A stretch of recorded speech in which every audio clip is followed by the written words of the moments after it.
Minister గారు నాయి కూడా 2-3 సలహాలు వినండి. ఇప్పుడు మేజర్ యాక్సిడెంట్స్ కావడానికి కారణం R&B వాళ్ళ రోడ్ల మీద గుంతలు.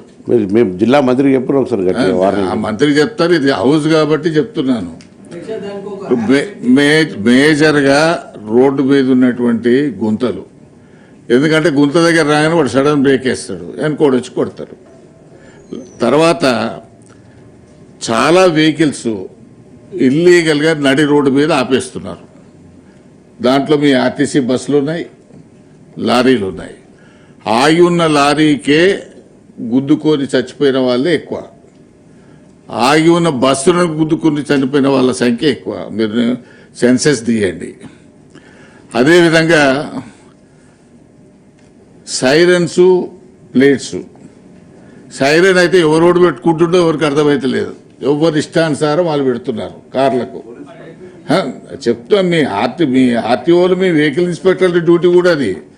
తర్వాత నెంబర్ ప్లేట్స్ మీద వాడు ఎమ్మెల్యే రాసుకుంటాడు, పోలీస్ కమిషనర్ రాసుకున్నా ఎవడు వాడికి దిక్కు లేదు, వినరా?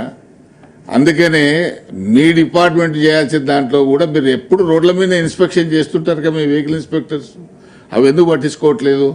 దాన్ని కూడా పట్టించుకోమని మీరు దయచేసి పోలీస్, R&B అండ్ ట్రాన్స్పోర్ట్ మీ ముగ్గురు కోఆర్డినేషన్తో గనక మీరు నడిపితే ఈ యాక్సిడెంట్లు తక్కువైతాయి, ఇల్లీగల్గా ఇవి తక్కువైతాయి.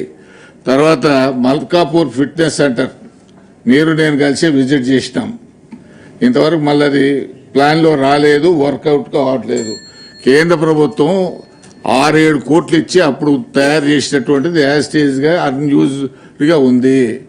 నేను ఈ విషయం 2-3 సార్లు మా మిత్రుడు ట్రాన్స్పోర్ట్ మినిస్టర్ గారికి చెప్తే ఒకనాడు నల్గొండ ప్రోగ్రాం చూసుకుని చక్కగా అడిగిపోయి చూసినాం. ఇంకొక 8 కోట్లు పెడితే కానీ అది అప్డేట్ కాదనేటువంటి విషయం. ఎందుకంటే మీది ఎర్నింగ్ డిపార్ట్మెంటు, మీకు 8,000 కోట్లు వస్తున్నాయి, దాంట్లోకి ఒక 7 కోట్లు పెద్ద సమస్య కాదు. కాబట్టి మీరు సీరియస్గా తీసుకుంటే ఆ ఫిట్నెస్ సెంటర్ను మనం తీసుకురావడానికి, దాన్ని ఫంక్షనింగ్లో తీసుకురావడానికి బాగుంటుంది.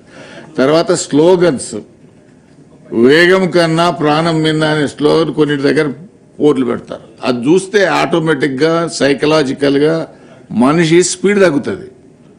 అటువంటి చాలా స్లోగన్స్ ఉన్నాయి, వాటిని ఎందుకు మీరు అడాప్ట్ చేయరు? ఎందుకు దాన్ని లారీల మీద బ్యాక్ సైడ్ పెట్టొచ్చు, తర్వాత మీరు బోర్డులు కూడా మెయిన్ రోడ్డు మీద పెట్టొచ్చు.